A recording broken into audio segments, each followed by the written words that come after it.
बारिश बेरहम थी। पुराने कैफे की टिन की छत पर जोर जोर से थपथपा रही थी। जहां मैं बैठी थी मेरे हाथ एक टूटी फूटी चाय की प्याली को थामे हुए थे जो अब ठंडी हो चुकी थी।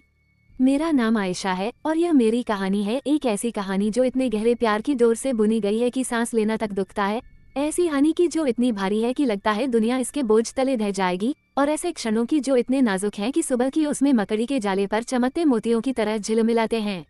मैं तब 23 साल की थी। मेरा दिल अभी भी कोमल था, बिना किसी रक्षा के, जैसे कोई चोट जो छूने की प्रतीक्षा में हो। मुझे याद है जब मैंने उसे पहली बार देखा। जैन, ये लाहौर में जुलाई की एक उमस भरी शाम थी। हवा में चमेली की खुशबू और पास ही ठेले पर सिकते स्ट्रीट फूड की हल्की सी तीखी गंध घुली हुई थी। मैं रविवार के बाजार में थी। मेरा दुपट्टा कंधे से सरक रहा था, जबकि मैं पुरानी किताबों के ढेर में कुछ तलाश रही थी। मेरी उंगलियां वुदरिंग हाइट्स की एक घिसी पिटी प्रति पर ठिठकी, और तभी मुझे वह अनुभव हुआ, एक नज़र, गर्म और स्थिर, जैसे सूरज की किरणें मुझ पर बिखर रही हों। मैंने नजर उठाई और वह वहां था, कुछ दूरी पर एक स्टॉल के पास खड़ा। उसकी गहरी आंखें मेरी आंखों में गड़ी हुई थीं। वह पारंपरिक रूप से सुंदर नहीं था, जैसे वे लड़के जो चमकदार आत्मविश्वास के साथ इठलाते हैं। नहीं, जैन कुछ और था। उसका चेहरा कोनों और छायाओं का मेल था। उसके होठों की मुस्कान में एक शांत गहराई थी, जैसे वह कोई राज छिपाए हुए हो जो अभी बांटने को तैयार न हो। उसका कुर्ता हल्का सा सिलवटों में था, बाल बिखरे हुए, जैसे उसने बार बार उनमें हाथ फेरा हो, और फिर भी उस पल में वो मेरी नजरों में सबसे खूबसूरत था। अच्छी पसंद, उसने किताब की ओर इशारा करते हुए कहा। उसकी आवाज गहरी थी, जैसे सितार की झनकार, और उसने मेरी रीढ़ में एक सिहरन दौड़ा दी, गर्मी के बावजूद। मैं मुस्कुराई, अचानक शर्मिंदगी महसूस करते हुए। मेरे गाल तप रहे थे जब मैंने एक बिखरी हुई जुल्फ को कान के पीछे ठीक किया। तुमने इसे पढ़ा है? मैंने पूछा, मेरी आवाज जितनी चाहिए थी उससे ज्यादा नर्म। वह करीब आया, उसके चप्पल धूल भरी जमीन पर रगड़ खा रहे थे, और मुझे उसमें से चंदन की हल्की सी खुशबू मिली। जितनी बार स्वीकार करना चाहिए उससे ज्यादा, उसने कहा। उसकी आंखों में एक चंचल चमक थी। हीथक्लिफ एक उलझन है, लेकिन मैं समझता हूँ कि वह ऐसा क्यों है। मैं हंसी, हैरान कि उससे बात करना कितना आसान लग रहा था, कि उसकी मौजूदगी ने उस अकेलेपन की गांठ को कैसे ढीला कर दिया जिसका मुझे एहसास तक नहीं था। वह शुरुआत थी। हमने उस शाम को बाजार में भटकते हुए बिताया। हमारे कदम एक लय में चल रहे थे, जबकि हम किताबों, संगीत और शहर की उस जीवंतता के बारे में बात करते थे जो अपनी धड़कन लिए हुए थी। उसने मेरे लिए गन्ने का रस खरीदा। उसका हाथ मेरे हाथ से छू गया जब उसने गिलास थमाया, और मैं कसम खाती हूँ उस स्पर्श से मेरा दिल ठहर गया। आकाश गहरे नीले रंग में ढल गया, स्टॉलों के ऊपर टिमटिमाती फेरी लाइट्स, और मैं नहीं चाहती थी कि वह रात खत्म हो। जब उसने मेरा नंबर मांगा, एक सिलवटों भरे रसीद के पीछे उसे लिखते हुए, मुझे अपने भीतर कुछ बदलता हुआ महसूस हुआ, जैसे कोई दरवाजा चरमरा कर खुल रहा हो, जिससे रोशनी आ रही थी, जिसकी मुझे जरूरत थी, पर मैं जानती भी नहीं थी। इसके बाद के हफ्ते चुराए हुए पलों का एक धुंधलका थे। जैन मुझे देर रात फोन करता, उसकी आवाज फोन के जरिए कर्कश सुनाई देती जब वह अपने सपनों के बारे में बताता, कि वो एक चित्रकार बनना चाहता था, दुनिया की खूबसूरती को कैनवास पर उतारना चाहता था, इससे पहले कि वो फिसल जाए। मैं अपने बिस्तर पर लेटी रहती, छत पर पंखा चरमराता रहता, और अपनी आंखें बंद कर लेती, कल्पना करती कि उसका ब्रश कैसे हिलता होगा, सावधानी से, कोमलता से, जैसे वह रंगों से जिंदगी उकेर रहा हो। हम शहर के छिपे हुए कोनों में मिलते, बादशाही मस्जिद के पास एक पुराना आंगन, जहाँ कबूतर हमारे इर्द गिर्द फड़फड़ाते और नमाज की आवाज दूर से गूंजती, नहर के किनारे एक जर्जा बेंच, जहाँ हम कंकड़ पानी में फेंकते और लहरों को फैलते देखते। हर स्पर्श, उसकी उंगलियों का मेरे हाथ से हल्का सा छूना, हमारे करीब बैठने पर उसके कंधे की गर्माहट बिजली की तरह था।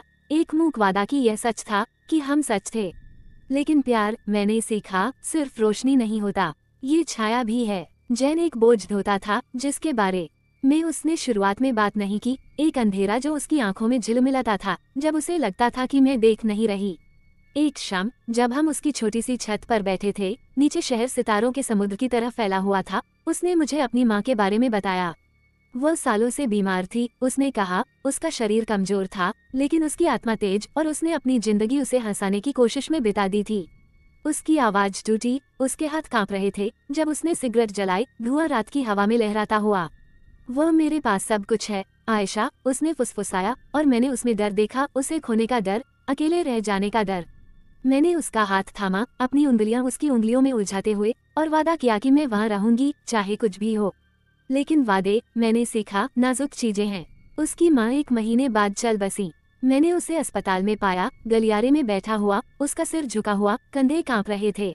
मैं उसके पास घुटनों के बल बैठी, मेरे अपने आंसू बह रहे थे। जब मैंने उसे बाहों में लिया, उसके शरीर को मेरे खिलाफ कांपते हुए महसूस किया। वह चली गई, उसने कहा। उसकी आवाज खोखली थी और मैंने उसे और जोर से थामा, जैसे मैं उसे टूटने से बचा सकती थी। इसके बाद के दिन दुख से भरे थे। जैन ने चित्रकारी छोड़ दी, हंसना छोड़ दिया। वह घंटों तक कुछ न देखता बैठा रहता और मैं उसे वापस लाने की कोशिश करती, उसके पसंदीदा खाने बनाती, हमारी पसंदीदा किताबें उसे पढ़कर सुनाती, उसके बालों में उंगलियां फेरती जब वह मेरी गोद में सिर रखे होता। लेकिन उसकी आंखों में अब एक दूरी थी, एक दीवार जिसे मैं पार नहीं कर सकती थी। एक रात तूफानी बादलों से घिरे आकाश के नीचे उसने मुझे बताया कि वह जा रहा है। मैं यहाँ नहीं रह सकता आयशा, उसने कहा। उसकी आवाज कच्ची थी। इस शहर का हर कोना मुझे उसकी याद दिलाता है। मुझे नया शुरू करना है। मेरा दिल धड़ाम से बैठ गया, मेरे सीने में ठंडा डर जमा हो गया। कहाँ जाओगे? मैंने पूछा। मेरी आवाज बस फुसफुसाहट थी। उसने नजर फेर ली, उसका जबड़ा तना हुआ था। कराची, शायद कहीं दूर। मैं चीखना चाहती थी, उसे रहने की मिन्नत करना चाहती थी, लेकिन शब्द मेरे गले में अटक गए। इसके बजाय मैंने पूछा, वापस आओगे? वो तब मेरी ओर मुड़ा, उसकी आंखें अनछुए आंसुओं से चमक रही थीं, और एक पल के लिए मुझे लगा वह हाँ कहेगा।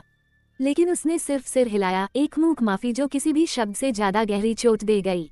जिस दिन वो गया, मैं रेलवे स्टेशन पर खड़ी थी। मेरा दुपट्टा उस बूंदाबांदी से भीगा हुआ था जो शुरू हो चुकी थी।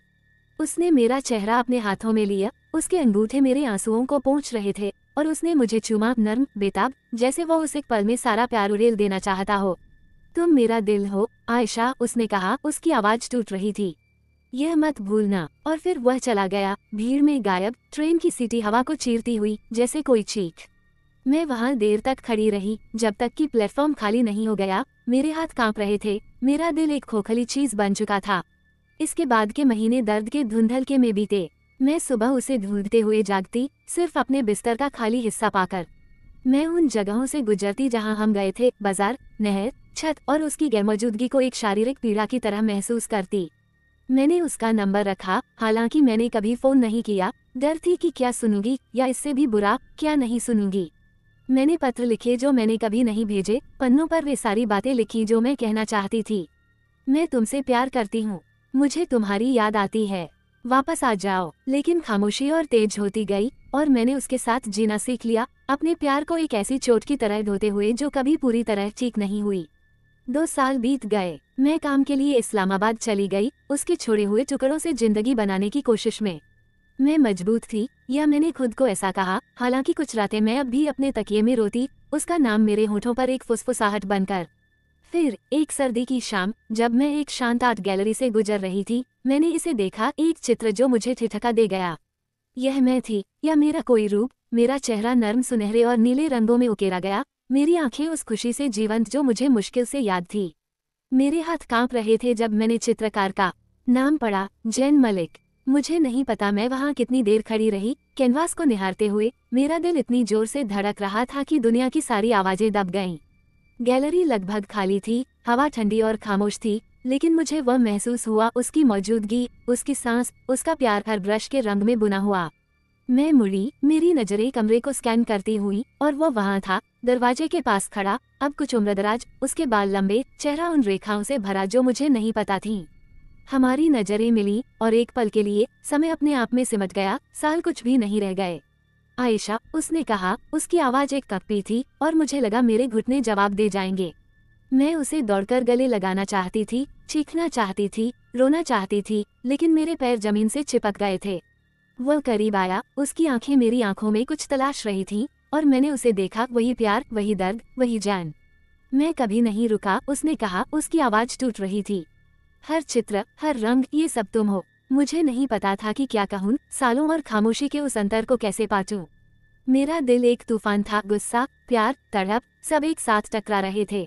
तुम वापस क्यों नहीं आए? मैंने फुसफुसाया, मेरे गालों पर आंसू बह रहे थे। वो मेरी ओर बढ़ा, फिर रुक गया, उसका हाथ नीचे गिर गया। मुझे लगा तुम्हें बेहतर चाहिए, उसने कहा, उसकी आवाज कच्ची थी। मैं टूटा हुआ था आयशा, मैं तुम्हें भी तोड़ना नहीं चाहता था। मैं हंसी, एक कड़वी, रुंधी हुई हंसी। तुमने फिर भी तोड़ दिया, मैंने कहा, और उसका चेहरा सिकुड़ गया, जैसे मैंने उसे मारा हो। हम वहाँ खड़े थे, हमारे बीच का फासला उस सब से भारी था जो हमने खोया था, जो हमने धोया था। मैं उससे नफरत करना चाहती थी, वहाँ से चले जाना चाहती थी, लेकिन प्यार ऐसा नहीं होता। वह चिपकता है, वह ठहरता है, वह महसूस होने की मांग करता है। उसने एक कदम और बढ़ाया, उसका हाथ कांप रहा था जब उसने मेरा हाथ थामने की कोशिश की।